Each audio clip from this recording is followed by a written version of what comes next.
आज Doubtnut app download करें। Doubtnut पर अपने सभी गणित, रसायन विज्ञान, भौतिक विज्ञान और जीव विज्ञान के डाउट्स का करो सफाया।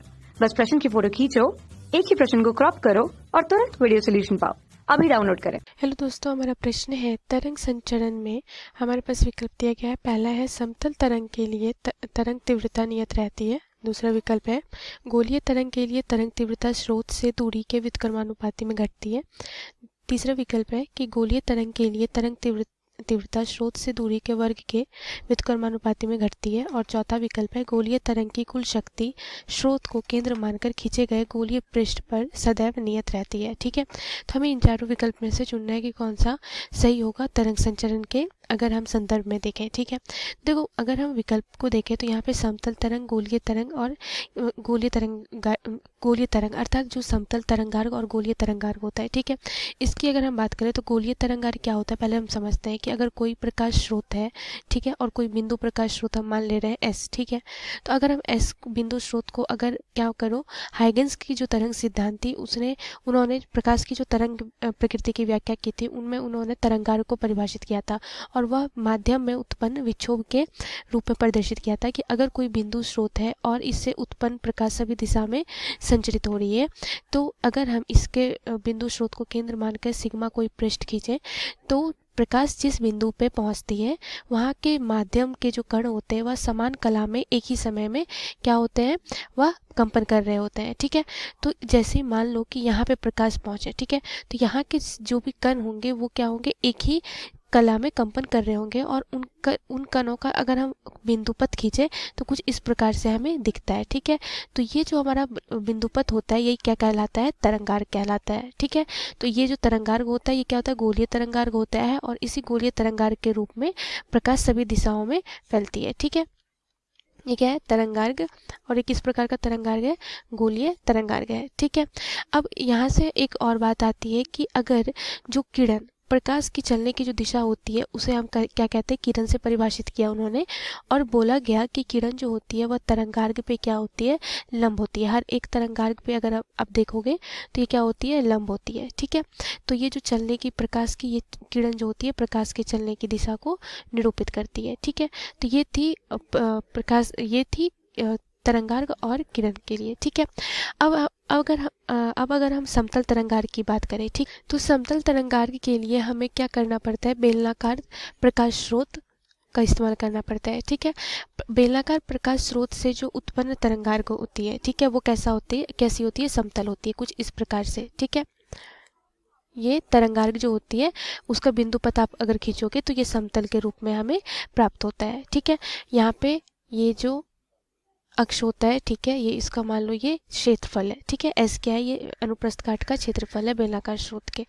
तो अब देखो यहाँ पे क्या होता है कि अब बात हो रही है कि अगर हम पहले ऑप्शन को देखें तो समतल तरंगार्ग के लिए तरंग तीव्रता नियत रहती है। तरंग तीव्रता का अर्थ क्या होता है कि तीव्रता का अर्थ होता है कि एकांक समय में, ठीक है, प्रति एकांक समय में प्रति एकांक क्षेत्रफल को पार करने वाली ऊर्जा की जो मात्रा होती है वो क्या होता है, तीव्रता कहलाती है। ठीक है, तो अब अगर यहाँ पे आप देखो तो समतल तरंगार्ग के लिए सभी बिंदु पर तीव्रता क्या होगी, समान होगी, क्योंकि यहाँ पे अगर इस बिंदु के लिए आप देखो, इस बिंदु के लिए कहीं पे भी देखो, ठीक है, तो ये जो प्रति एकांक क्षेत्रफल में कितनी प्रति क्षेत्रफल को पार कर रही है, ठीक है, प्रति एकांक समय में जो प्रति एकांक क्षेत्रफल को पार करने वाली जो ऊर्जा का मान होगा, तो प्रकाश को एक ऊर्जा के रूप में आप लो तो हर एक बिंदु पे ऊर्जा क्या जो तीव्रता होगी वो क्या रहेगी, नियत रहेगी समतल तरंगार्ग के लिए।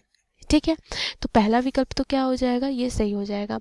अब दूसरा विकल्प बोला जा रहा है कि गोलीय तरंग के लिए तरंग तीव्रता स्रोत से दूरी के व्युत्क्रमानुपाती में घटती है और दूसरा है कि दूरी के वर्ग के व्युत्क्रमानुपाती घटती है। तो अगर आप गोलीय तरंगार्ग के लिए तीव्रता को गोलीय तरंगार्ग की अगर आप तीव्रता की बात करोगे तो ठीक है, तो तीव्रता बराबर क्या होता है, तो इससे सूत्र होता है I बराबर P/4πr² होता है। ठीक है, जहाँ पे r क्या है, ये दूरी है, ठीक है, ये कितनी दूरी पे हमें तीव्रता हम ज्ञात कर रहे हैं, और P जो है वो बिंदु स्रोत से उत्सर्जित प्रति एकांक समय के प्रति एकांक क्षेत्रफल की ऊर्जा है। ठीक है, तो यहाँ पे देखो, अगर यहाँ पे तीव्रता की अगर बात हो रही है, ठीक है, तो अगर आप P को नियत रख रहे हो, यानी ऊर्जा जो उत्सर्जित हो रही है उसको नियत रख रहे हो, तो यहाँ पे आप देख सकते हो I जो है वो सीधा समानुपाती है, व्युत्क्रमानुपाती है किसके, दूरी के वर्ग के। ठीक है, क्योंकि 4 पाई तो नियत ही रहेगी क्योंकि वह अचर मान है उसका। तो यहाँ पे ये क्या हो रहा है, तीव्रता जो है वो दूरी के वर्ग के व्युत्क्रमानुपाती है। अर्थात व्युत्क्रमानुपाती का मतलब क्या हुआ कि अगर दूरी का मान आप बढ़ा रहे हो तो तीव्रता का मान क्या हो जाएगा, घटेगा। ठीक है, तो यहाँ पे दूसरा ऑप्शन क्या कह रहा था कि गोलीय तरंग के लिए तरंग तीव्रता से स्रोत दूरी के व्युत्क्रमानुपाती में घटती है, लेकिन वर्ग के, ठीक है, दूरी के वर्ग के। तो ये विकल्प हमारा क्या हो जाएगा, नहीं होगा।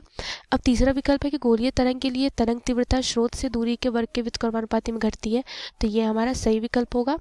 अब चौथा है कि गोलीय तरंग की कुल शक्ति स्रोत को केंद्र मानकर खींचे गए गोलीय पृष्ठ पर सदैव नियत रहती है। तो देखो, चौथा विकल्प को अगर हम देखेंगे तो गोलीय तरंग के लिए, संचरण के लिए जो तीव्रता बराबर होता है, इसका एक और फॉर्मूला होता है P/π/RT। ठीक है, जहाँ पर T क्या होता है, ये समय है, P क्या है, शक्ति है। ठीक, तो अगर आप बात करोगे तो अगर गोलीय तरंग की कुल शक्ति जो है वो स्रोत को केंद्र मानकर, जैसा कि यहाँ पे हमने लिखा था, बताया था कि केंद्र मानकर खींचे गए पृष्ठ पर सदैव नियत रहती है।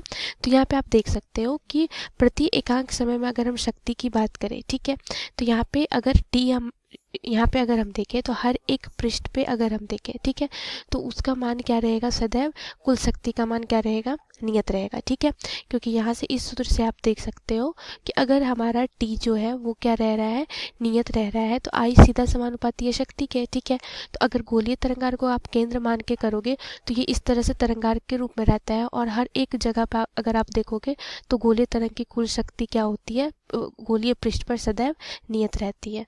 तो हमारा डी विकल्प भी क्या हो जाएगा, सही विकल्प होगा। तो कौन कौन सा विकल्प सही हो गया, A, C और D। धन्यवाद। कक्षा 6वीं से 12वीं से लेकर नीट, IIT, JEE वो एडवांस के लेवल तक 1 करोड़ से ज्यादा छात्रों का भरोसा। आज ही डाउनलोड करें डाउटनेट ऐप या व्हाट्सएप करें अपने सारे डाउट्स 8400 400 400 पर।